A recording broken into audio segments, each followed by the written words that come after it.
Okay, loves, how are you today? Happy Tuesday. Today is a big day. I mean, we're voting today. Most of us are voting. And it's also a full moon lunar eclipse in the sign of Taurus.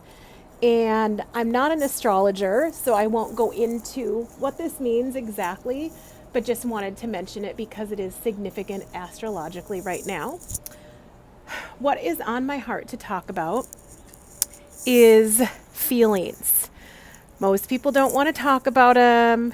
We don't know really how to talk about them, even if we want to. And usually we reserve any talk of feelings for therapists or coaches. Without digging too deep into this video, I am going to go more in depth this Friday when my podcast comes out, and it's all about feelings. So I want to encourage you, especially for this week, to tune in to my podcast that will launch, that will be published this Friday. But for today, in talking about feelings, I just want to, I was just thinking about how many feelings we have in a day. And the truth of the matter is that any feeling that we have only lasts about 90 seconds or less.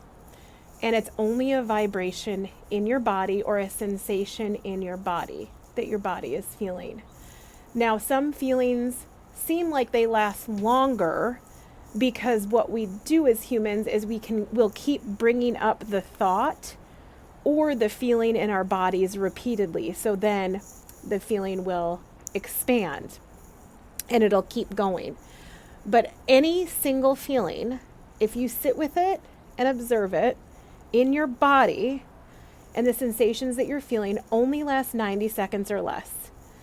So I know there's a lot of emotions that nobody wants to feel. The tough emotions like shame, sadness, guilt, things like that. Maybe even anger is hard for some people. And the problem with so many of us and in our society, a lot of our problems, in my opinion, actually stem from a unwillingness to feel our feelings, or no one has ever told us how to feel them and what that can look like. And so we don't know how to feel them, or we're not willing to feel them, and we're not willing to go through the pain temporarily to have a much more joyful and happy life. So if we're willing to be uncomfortable and feel our feelings in the moment, it gives us benefits that are tenfold beyond what we can imagine. But on the other hand, if we suppress our feelings, or to the other extreme, if we let our feelings overwhelm us and we act out our emotions from our feelings, both ways get us into trouble with other people, with ourselves, with our bodies. When we hold our emotions in, it causes a myriad of problems. And also, I would say, and research will back me up on this, although we don't have time for that right in this moment, that most addictions, things that we do to buffer, are because we are afraid of a feeling that we're going to have, and we don't want to feel the pain or the feelings. So we do, even like Netflix or over texting or even just overworking can be a distraction from having to feel our bodies, feel ourselves. But the other thing I want to say is feelings are super powerful and we can't deny them. And in fact, they are what fuel all human behavior and lack of behavior or action. So we can't ignore that we have the feelings. All we can do is manage them better. And I just wanted to ask you today, do you have a way that you practice tuning into your body to feel your feelings?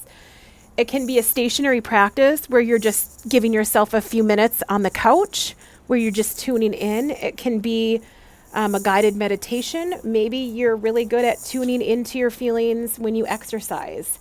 And maybe that's a time when you're walking or at the gym or doing yoga where you kind of pay attention to your body sensations, and let them move through you.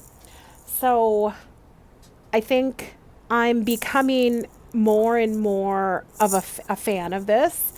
I'm obviously not perfect, and I still do things to attempt to not feel my feelings, but it never works in the end.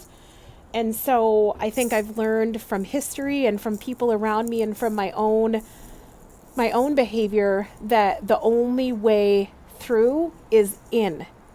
And that's into your body, into your sensations. And it's a complicated thing, because I know when we have trauma or wounding, sometimes our bodies don't feel like a safe place. And in that case, we might need help navigating through it. But just wanted to come at you today with this idea of feelings and wondering how you process your own feelings. And if you have a practice in your life that allows you to do that, so that you're not ignoring your feelings and suppressing them, and then they're getting stored in your body and in your tissues and causing disease and causing disharmony.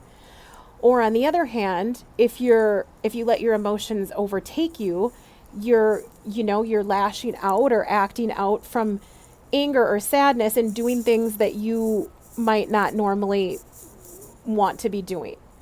So there is a balance, and it is challenging, but I would encourage you again to just tune in to Rebel Heart Coaching Podcast. The episode comes out this Friday, and I'm going to be really diving in to how we can sit with ourselves, sit with our feelings, even when it's uncomfortable, and just feel our feelings.